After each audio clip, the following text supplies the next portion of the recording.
back to round 3 coverage of the 2026 PDGA Amateur Disc Golf World Championships up here in Buffalo, New York. We are at the Royalton Ravine course today for round 3 coverage of the MA1 fields. We've had a very interesting front 9, pretty close race right now amongst our leaderboard, and we're looking forward to seeing how they attack the back 9. Again, I'm Andres Ripley, and I'm in the booth today with Rivis Marcons Craig. Rivis, how we doing? I'm doing well. It's exciting to see these young guns attack this awesome course, Royalton. I just wish I was playing. And here we go. We are starting on hole 10 for the back 9. Players are actually going off the white tee for this round, which is a par 3 coming in at about 312 feet. Most players are throwing this forehand that we see Gavin lining up right now.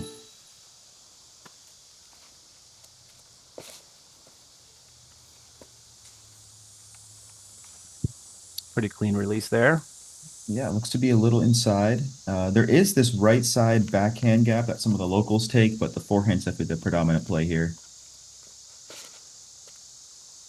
Looks like Noah's executing it to perfection.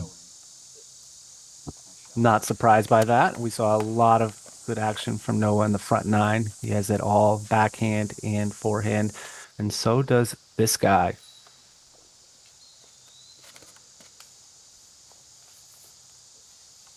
Very smooth.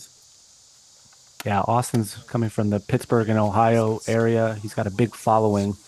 Watch out for him in the next few years. All right, Ethan Hatters from Clifton Park, New York. Very smooth forehand.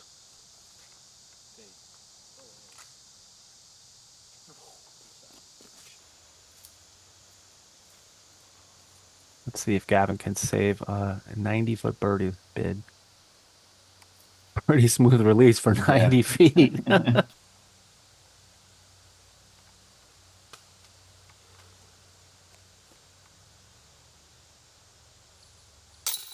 Nice.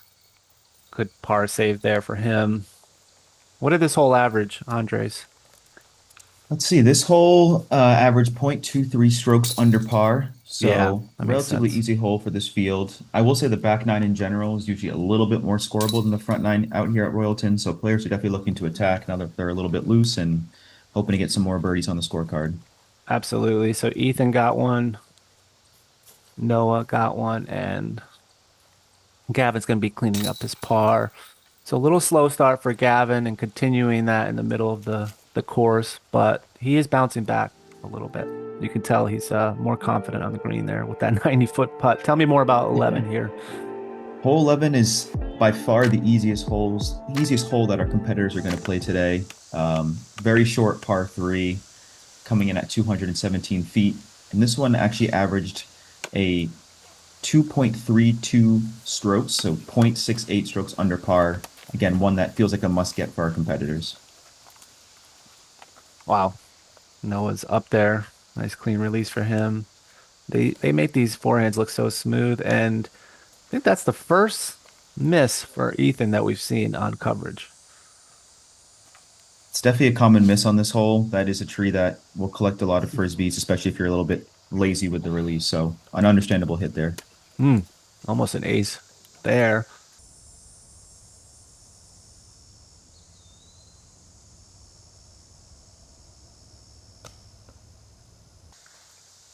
And let's see how Austin does here, taking the inside route. I don't know if he meant to do that. It actually looked like he was lining that up, but you don't see a lot of locals take that line. So an interesting approach there. Sometimes when you're feeling it, just got to go for it.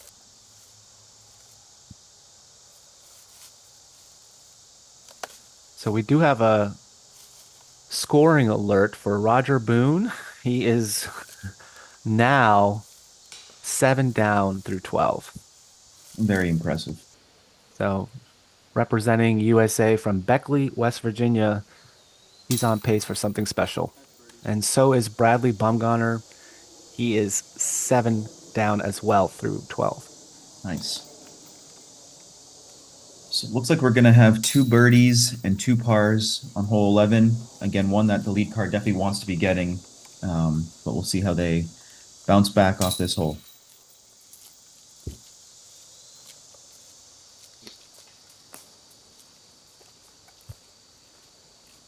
Gavin getting the birdie finally. Now we go into hole 12, which is honestly one of my favorite holes on the layout. We're playing off the blue tees, which is a par 4 at 502 feet. There's actually some more trees in this drone coverage, in this drone flyover than you're going to see today on coverage. But players are looking to throw relatively straight off the tee to line themselves up with a straight tunnel shot for the second shot into the green.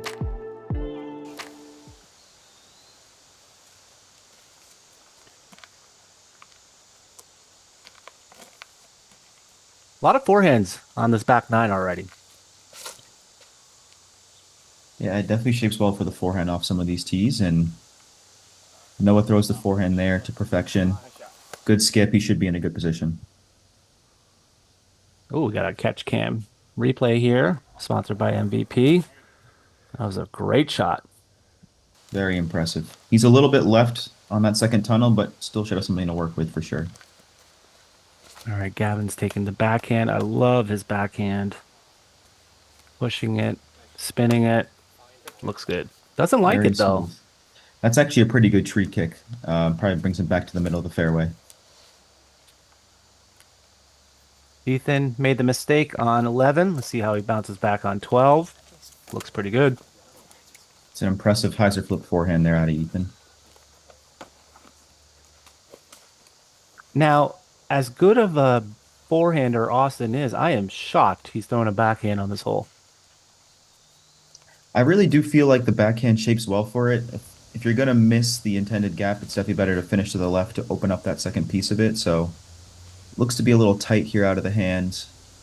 We'll see if he's in jail, if he has a way to approach to the basket. Got a nasty kick to the right. This was jail. Look at this. Yeah, the right side of this fairway is very, very thick. There's a lot of these skinny trees that you can see. It's very hard to advance far up the fairway from here. And if you remember on hole 2, he went through that very tight window to get down to save his par. And I just mentioned he hasn't had a bogey. So let's see if he can save one here. This would be truly impressive because it looks awful.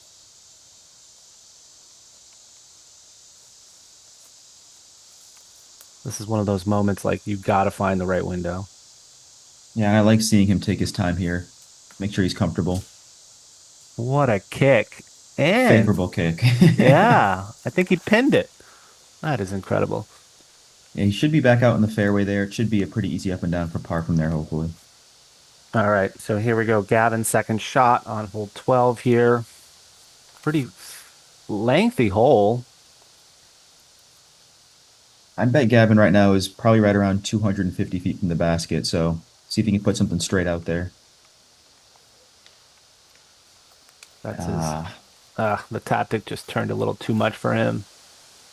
Looked pretty smooth on the delivery though. Let's see if Ethan can get up there. And what a shot shape that was. And so he took the forehand instead of a backhand hyzer. It's probably just the way that it would finish, right? Yeah, and I think it shapes a bit better. He was probably a little pinched there to make the backhand work and just maximizing the airspace there with the forehand. I love that approach from Ethan. Yeah, that was a 1,000 rated approach. All right, let's see if Austin can get up there. Yeah, great shot. Well done. I think this was Noah's drive actually. So a very, Yeah. very impressive spot to be. 200 feet out. Not bad.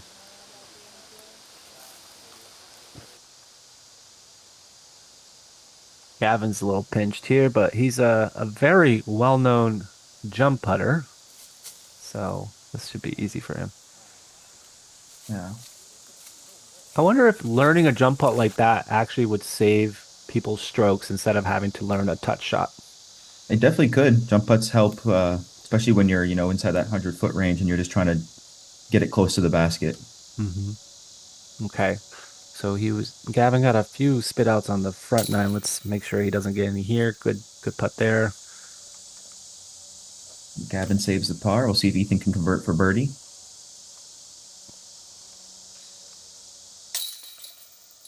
Yep.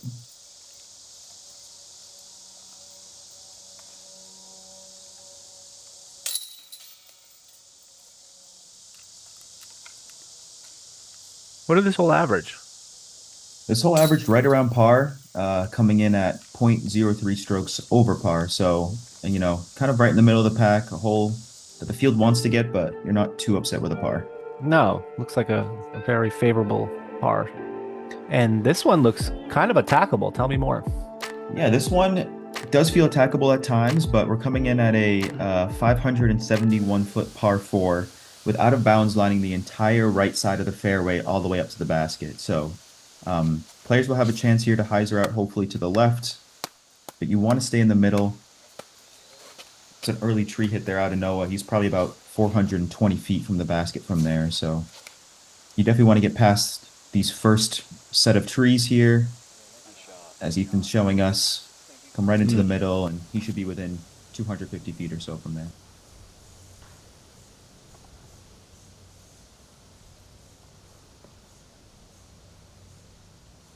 That was pretty clean. And Noah must be feeling pretty sad because he just got 4 birdies in a row. This is going to be a tough birdie save from where these guys are. And Gavin's joining him, apparently. Yeah. And that's honestly the common miss. It's a little bit, you might be thinking in your head that you don't want to turn it too much and play with the OB, so it's understandable to hit those early trees sometimes. Yeah. It's wow, 3 in a row. Jeez. Okay. Now, what I was shocked was that nobody took the left side. Nobody even wanted to flirt with that like flip up shot. It was there, I see. Yeah, they cleared it out for the event, and it's kind of fun, honestly. But if you hit any of those trees and kick left into the woods, it's basically an instant bogey. So I understood why they take that right side. All right. Well, let's see if they can save. Oh, all right. No birdie for Noah, but he should be able to save par. He's still pretty far away. Yeah, that's a favorable kick, though, back out to the left away from the out of bounds. A lot of OB on this hole. What are your thoughts on, 600-foot hole like this? Is it needed? I think in this specific case it is. It's hard to see, but the right side, once you get into the woods a little bit, there is a pretty large cliff down to the right, so we don't want players getting anywhere near that. And I think it is natural OB to begin with, but again, for player safety, I think it's smart to have the out of bounds where it is. Okay, good call. I was not aware of the cliffside, so well done there, PDGA, adding OB and making the hole, I think, even better. I think some holes just kind of naturally feel like they should have a OB on the surrounding fairways. Like this is one of those. It just feels so natural. Exactly. And I think there was a lot of great work done by the volunteers in the county in advance of this event, where Noah was just standing in the middle of the fairway, used to be the left edge of the fairway. So although they did add the OB, they opened up that left side quite a bit to make the hole more fair, a larger area to land and then execute their next shot from. Well, that's pretty awesome to hear. The amount of work that they put in to these courses and the energy that the world brought, I was very impressed. Yeah, you can't thank Erie or Niagara County enough for their amazing work. Obviously, all the volunteers and local tournament directors did a lot, but without the county's help and support, the work would have been much more challenging to complete. So a big shout out to the county staff for making it all possible as well. So Ethan got the birdie on 12. Let's see if he can get another one here. Boom, right in the heart, right in the middle. Perfect. Great putt. Looking easy out there with that birdie. I like this hole, Andres. Yeah, I'm a big fan of it. With the green being sloped too, some of those putts like that Gavin had, for example, can be a little intimidating. So I think it's overall a very well-rounded hole. Noah, circle one save for par. He's slowing down a little bit after getting 5 out of the last 6.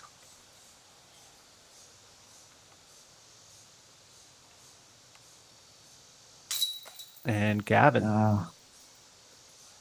Sleeked a little bit out of his hand. He seems just to be a little bit off on the putting green today. Yeah, a little nervous or something. I mean, I heard it was his first time being filmed, so, that adds a little pressure. Yeah. There's some people that really feed off it that first time, and then there's some people that maybe, they're thinking a little too much. Bokeh is what happens when everything in the background fades away, leaving your focus on one thing.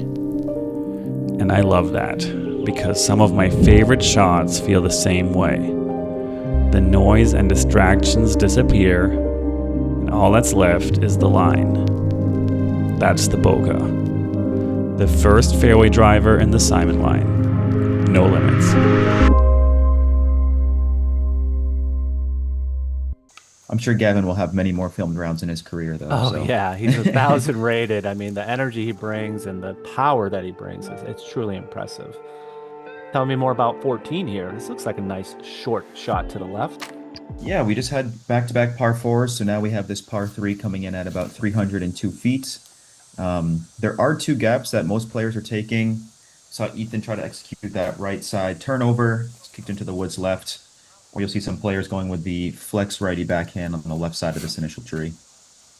I feel like Ethan and Noah have the same exact game. Look at this. Like every shot shape is almost the same for these two. Yeah, very smooth Oh, shot. oh, wow. I did not know it was that close. Nice ace bid there. Very well executed there.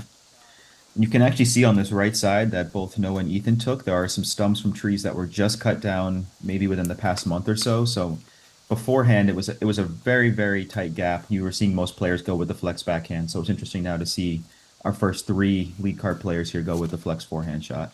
I just feel like all three of these players are predominantly forehand players. Hmm. It's quite impressive to see the new generation just lean on these forehands.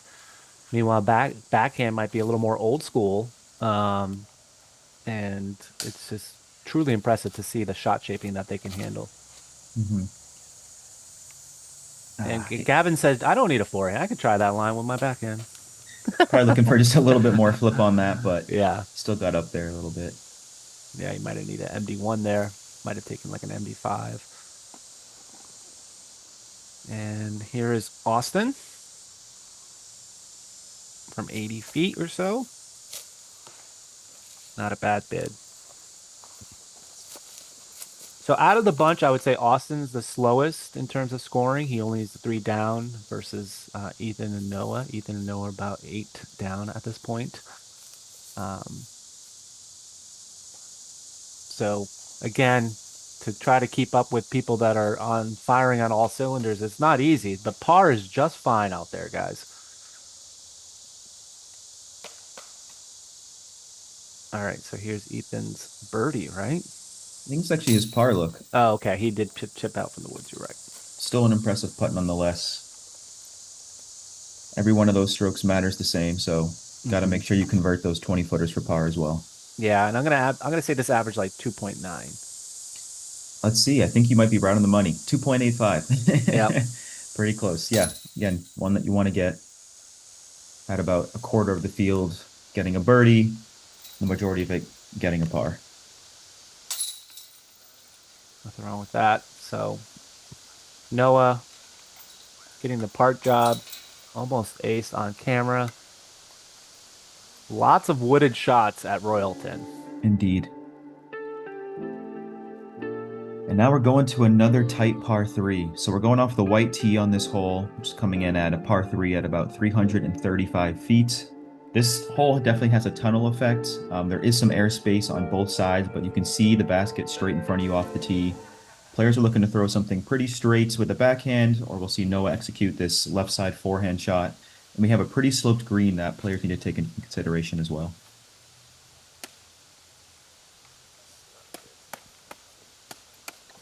Looks like he might have been a little early on the gap he was trying to hit, but skipped up and he might have a maybe circle's edge or C2 look from there. It's an interesting angle from the whites. Now there was a blue tee pad, right? How come you guys didn't play that? I think there was a lot of thought that went into what specific layout players were going to play in general this weekend, but especially out here at Royalton, with two tee pads on every hole, it's important to try to find a mix that suits the skill set we're looking to have compete here this weekend. So I'm pretty sure Blues par averages right around maybe 980 to 990 depending on the weather. Oh wow. So mixing in some of the whites, I think just gives players again of all skill sets an ability to still score while having some challenge out here as well. Yeah, because this is not an easy line. I think it actually might have been an easy scoring separation from the Blues. That's why I was curious Mm, why they chose this one. gotcha. I do think it's a great hole from both pads. I am surprised to see all of our players throwing the forehand here, and actually Noah went first on the tee, so we're looking at his shot again. Wow, what a rip! Yeah. Sponsored by MVP. That was the most valuable shot of the day so far. That's awesome. Oh, we get to see multiple catch cams here. I think Ethan threw the better line. As you can see, kept it a little bit wider. Wow, off the pole. Wow. Okay. Maybe that was the most valuable shot. Very impressive shot there. Yeah, no, killing it with these catch cam angles. And again, from where the camera is right here, you can see that there's this straight gap that you see a lot of locals take with the righty backhand, but I guess when players are coming from out of town and they're looking at what their options are on these holes, they're seeing for the first time or second time in some cases, that forehand might just be a little bit more appetizing. Absolutely. And perhaps we're going to get our first star frame. Never know. Looks like all these guys were up there.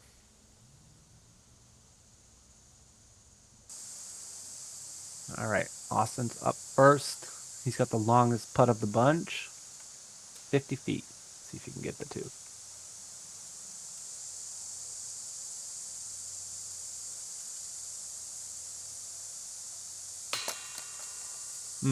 Just off. It's a good reaction off the cage, though. You see a lot of putts roll back down the hill on this green, so gotta make sure they sit if you're gonna miss it.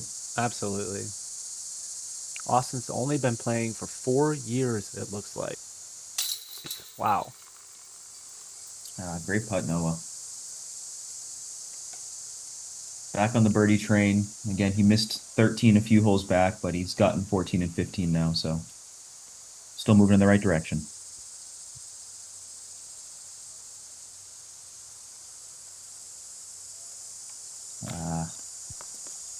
Looks like he might have got a bad roll as well. Again, speaking to the name Royalton Ravine, there's another ravine maybe about circle 2 beyond the basket here. So it looks like Gavin just checked up before that ravine.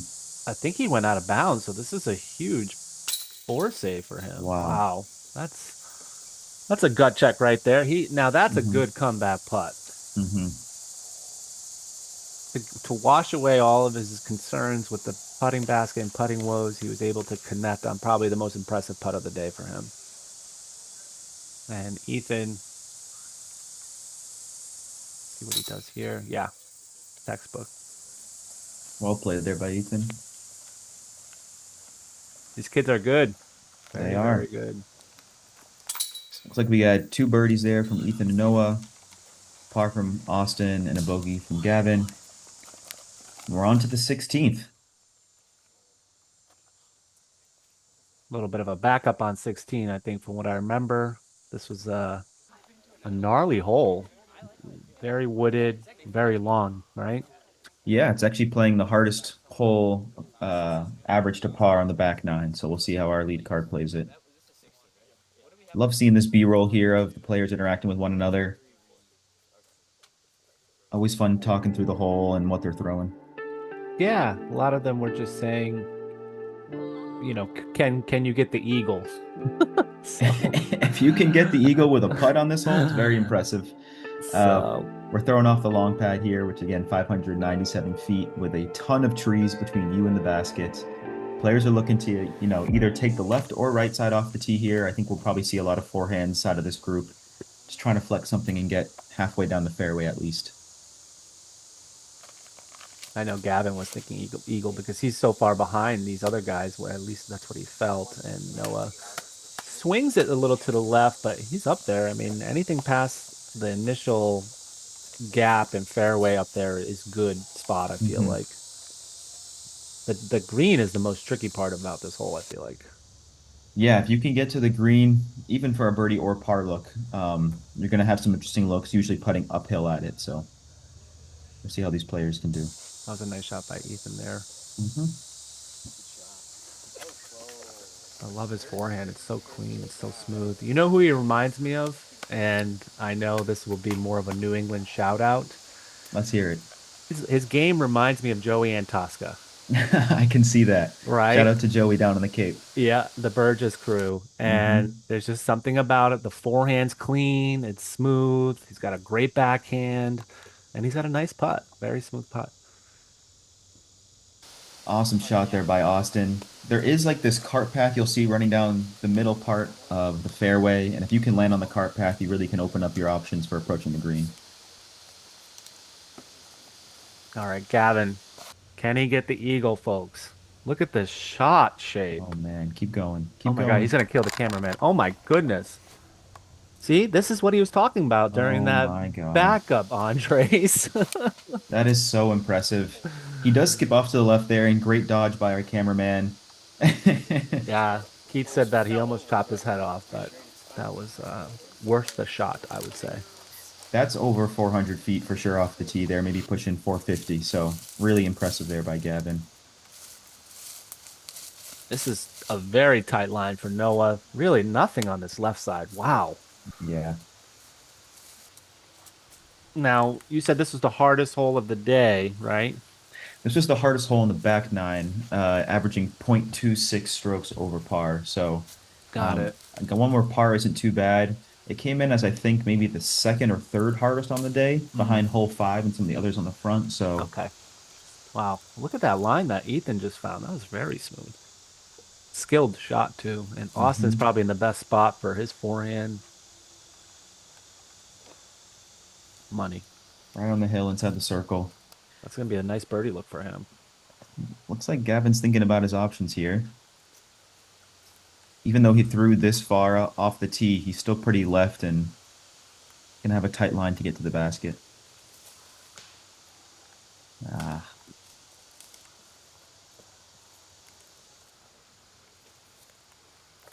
All right, Noah slowing down a little bit after just getting 2 birdies, looking for a par save. And that, if he gets one from there, that'd be truly impressive because he had a lot mhm. of work to do. It's Ethan for birdie. I thought Ethan was going to be closer than that. He must have hit a tree that we didn't see. Mm. There's plenty of them on this hole for sure. Yeah, it sneaks up on you. And even Gavin with the best drive of the bunch, I know this is his third Mm, shot. He's looking settling for par 2. So that's got to be frustrating after getting so far up there. mhm. Look at that par save.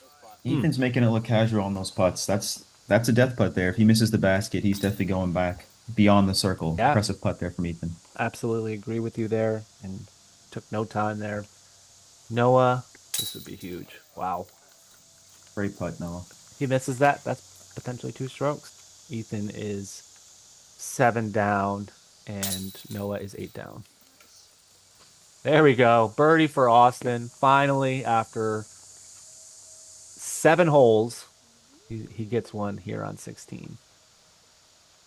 He's staying clean though. A bunch of pars. I'm sure he wanted some more birdies out there, but if you can avoid bogeys at Royalton, you're doing pretty good. Well, that's the thing, right? I mean, you, I think what is it, 4 or 5 down will be 990 rated, and to average 990 for Am Worlds, you're making lead card or chase card. I feel like. So, tell me more about 17. Looks like a nice little ace bid here. Yeah, 17 is again one of the signature holes. I think it's one of the first photos you see on UDisc of this with the tree line fairway here. We're going off the white pad, so coming in at about 240 feet with out of bounds the entire right side. It's kind of a touchy shot, honestly. You can go straight at it with the backhand or try to flex the forehand, as we saw Austin go with there. You oftentimes have some kind of left to right or headwind to factor in as well, so looks pretty calm out there right now, and Noah executes that turnover forehand, flex forehand very well. Yeah, he needs to bounce back if he wants to stay on that lead card or in that lead. They're both neck to neck right now. This hole reminds me of something you find at USDGC, Andres. I could see that. Wow. It's Great pretty, shot there by Ethan. it's technical. Yeah. Well, of course they're going to go forehand. It just opens up on the left side and then they get to get a skip base. So this hole must have averaged, under par, I would say 2.8. You were close. Definitely under par, averaging 2.75 on the day. So one that our players definitely want to get. Yep.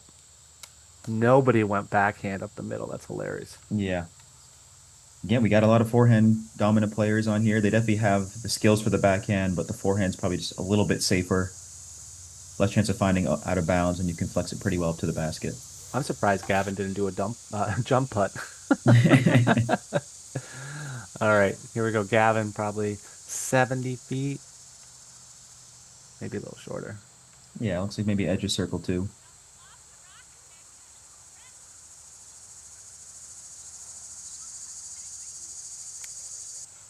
Not bad. but not able to get one there. Let's see if Austin can save his par. All right. And then the other boys are just going to clean up their birdies. So Yeah. well done there for Ethan and Noah getting 2 out of the 4. While we're seeing our players clean up on this hole, I just want to give a couple shout outs to some of the locals for doing all the amazing work out here. Of course, none of this would be possible at all without what I call the godfather of Western New York disc golf, Sam Castiglione. He's the main tournament director for Worlds this year. He was the course designer for both Royalton and Bond, which is a pretty impressive in and of itself. And he's just done so much for the game out here in Western New York. Obviously, this event would not be happening without him, and we wouldn't have these amazing courses without him either. So, a big shout out to Sam Castiglione for all of his amazing work, and of course, Jimmy Carmen for our assistant tournament directing, and all the key volunteers we had help run this event. I think I met both those guys. That they were very awesome guys to meet, and they were very excited to have us there and get some promotion for Buffalo Disc Golf. Definitely. All right, hole 18. This is a On. beautiful hole. It is. On to the final hole for the day. This is a 666-foot par 4. You'll see a lot of this off the tee, just righty big bomber backhands.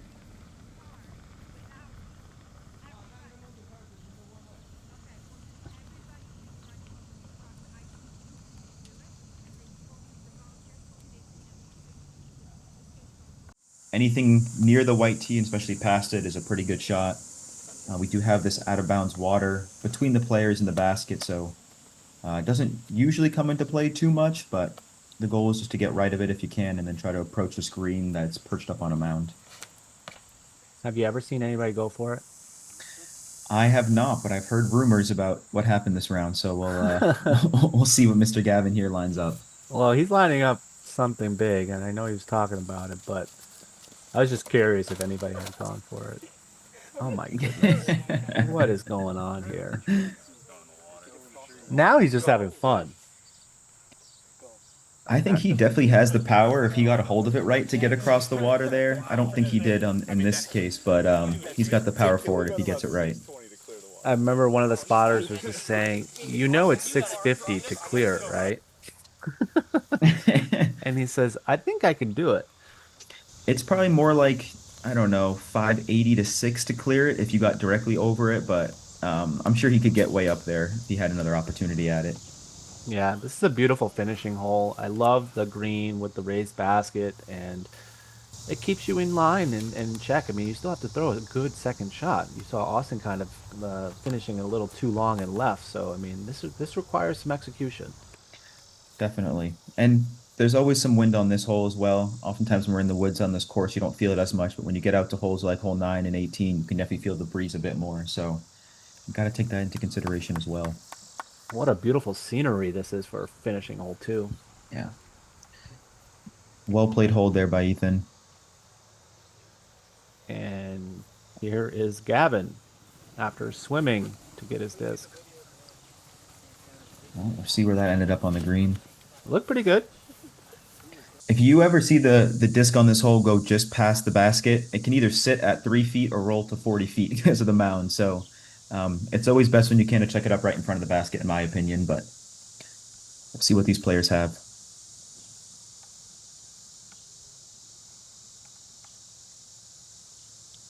Good out by Austin, finishing on a high note with the par, and he will be 4 down through the round, which ended up being a 982 round. It's a tricky putt here for Noah. It's one that you feel like you have to run at this stage in the game. Yeah, I don't know. That felt like a testing moment for him. I don't know if he had to because he was doing so well. I mean, there's 2 more rounds, excuse me. That's fair. I feel like he probably trusts his skill at circle's edge, that he should be at least connecting with something and having it sit close by. And worst case scenario, he's got this. Looks like maybe a 25-footer coming back at it. So yeah, I could see it going either way. Yeah. Oh, okay. So yeah, that's a miss. That's his second bogey of the day, and instead of finishing a 10-27 round, he has a 10-17 round and -8. Not bad. He's tied for first at this moment with Ethan Hatters. Ethan just got that birdie, so that was a very pivotal 2-stroke swing right there. Indeed. So that's where I was thinking if Noah just laid up, he'd be going into the final or fourth round with at least 1 stroke lead. Instead, he's tied here. Hindsight's 2020. I'm sure Noah's thinking the same thing. Oh, I know, and that's interesting to see though that he had the mentality to go for it. I think he wants he wants to win. Yeah, and I respect it. All right, that's it. That was an awesome round for these guys, these gentlemen. Ethan Hatter shooting a -9, Noah Fiel -8, Benson Graber shooting a -9, and then Bradley Bumgarner -7. So these guys all made it to the fourth round, which we'll be covering, and we will be doing some commentary for. Awesome time here at Royalton. Andres, thank you so much for helping out with the commentary. Please tell me more what you thought about this whole entire experience here. Yeah, I thought our players handled this course pretty well. This is some challenging shots out there. I think they executed them to a high degree. We're going to head to a more wooded Emery course for round 4, so we're looking forward to seeing how our players attack that one, and we'll catch you for round 4. All right, awesome. Thanks for joining us, everyone. Have a great day.